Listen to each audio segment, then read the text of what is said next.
High, আমি Anupam. Welcome to my Anupam art channel. পোস্টারটি দেখে তোমরা নিশ্চয়ই বুঝতে পেরেছ, আজকে আমি জল রঙে একটি ছবি কিভাবে আঁকতে হয় সেটাই দেখাচ্ছি। অবশ্য যে ছবিটা আমি দেখাবো সেটা একটা পুরনো প্যাস্টেল কালারের ছবি, যেটার ড্রয়িং ভিডিও এবং কালার কিভাবে করতে হয় প্যাস্টেল কালারে সেটা অলরেডি আমার চ্যানেলে দেওয়া রয়েছে। যদি তোমরা দেখতে চাও অবশ্যই আমার চ্যানেলটিকে ভিজিট করো।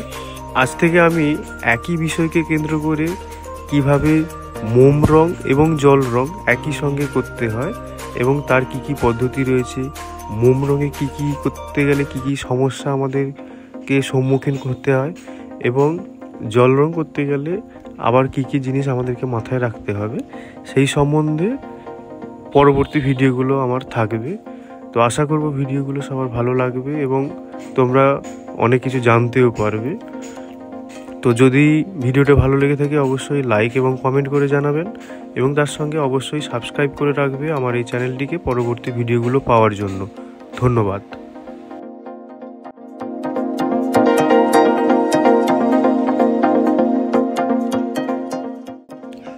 জল রং প্রাথমিকভাবে দুই প্রকারের, একটা ট্রান্সপারেন্ট ওয়াটার কালার বা স্বচ্ছ জল রং, আর একটা ওপেক ওয়াটার কালার বা অস্বচ্ছ জল রং।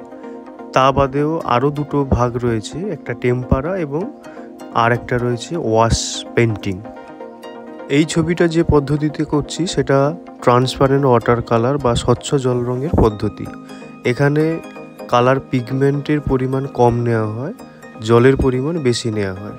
তো তোমরা দেখেছো ছবিটা শুরু করার আগে আকাশটাতে আমি প্রথমে জল দিয়ে খাতাটা ভিজিয়ে নিয়েছি, তারপরে আমি স্কারলেট কালার দিয়েছি। স্কারলেট কালার দেওয়ার সঙ্গে সঙ্গে আমি দিয়েছি স্কারলেটের সঙ্গে একটুখানি গ্যাম্বোজ ইয়েলো বা মিডিয়াম ইয়েলো মিশিয়ে অরেঞ্জ কালার তৈরি করে দিয়েছি।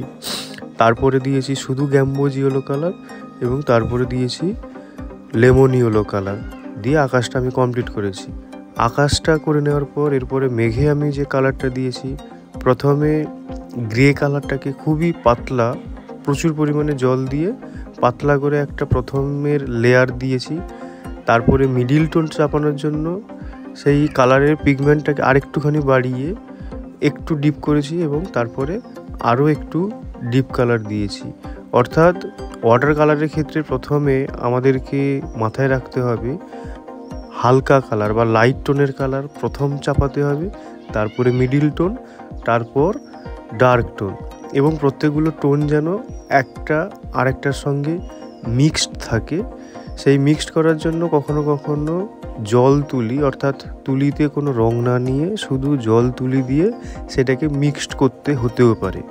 যেভাবে আমরা প্যাস্টেল কালারে রং মেশানোর জন্য ন্যাকড়া বা কাপড়ের টুকরো ব্যবহার করি বা কখনো কখনো পেপার স্ট্যাম্পও ইউজ করি, এক্ষেত্রে আমরা জল তুলির ব্যবহার দেখতে পাবো।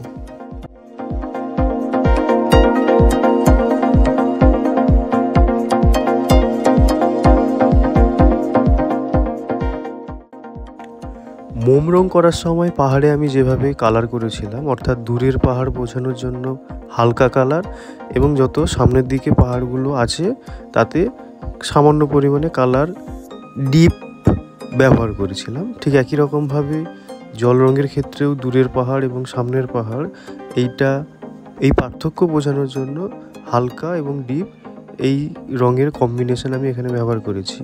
খানিক আগেই বলেছিলাম যে জল রঙের ক্ষেত্রে হালকা কালার প্রথমে দিয়ে, অর্থাৎ ট্রান্সপারেন্ট ওয়াটার কালারের ক্ষেত্রে প্রথমে হালকা, তারপরে মিডিল টোন, তারপরে ডার্ক টোন, এইভাবে পরপর লেয়ার চাপিয়ে চাপিয়ে কালার কমপ্লিট করতে হয়।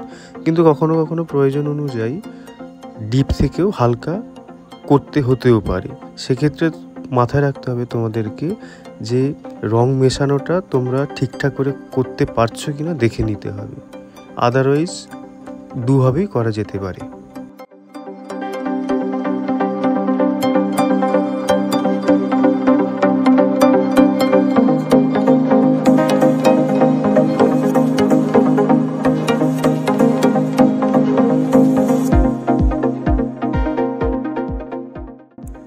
পাইন গাছে প্রথমে আমি দিয়েছি লেমন ইয়েলো কালার, তারপর লেমন ইয়েলোর সঙ্গে স্যাপ গ্রিন মিশিয়ে একটা লাইট গ্রিন টাইপের কালার তৈরি করে সেটা দিয়েছি, তারপরে শুধু স্যাপ গ্রিন কালার দিয়েছি এবং তারপর স্যাপ গ্রিনের সঙ্গে প্রুশিয়ান ব্লু কালার মিশিয়ে একদম একটা ডার্ক জোনের কালার তৈরি করে আমি শেড দিয়েছি। এক্ষেত্রে আমি কালার প্যালেটটা দেখালে তোমাদের হয়তো আরও সুবিধে হতো বুঝতে কীভাবে কালারটা তৈরি করছি বা কী রং মিশিয়ে কালারটা তৈরি করতে হচ্ছে আমাকে, কিন্তু আমি চেষ্টা করব পরবর্তী আমার ভিডিওগুলোতে কালার প্যালেটটাকেও দেখানোর, যাতে তোমাদের আরও সুবিধে হয়।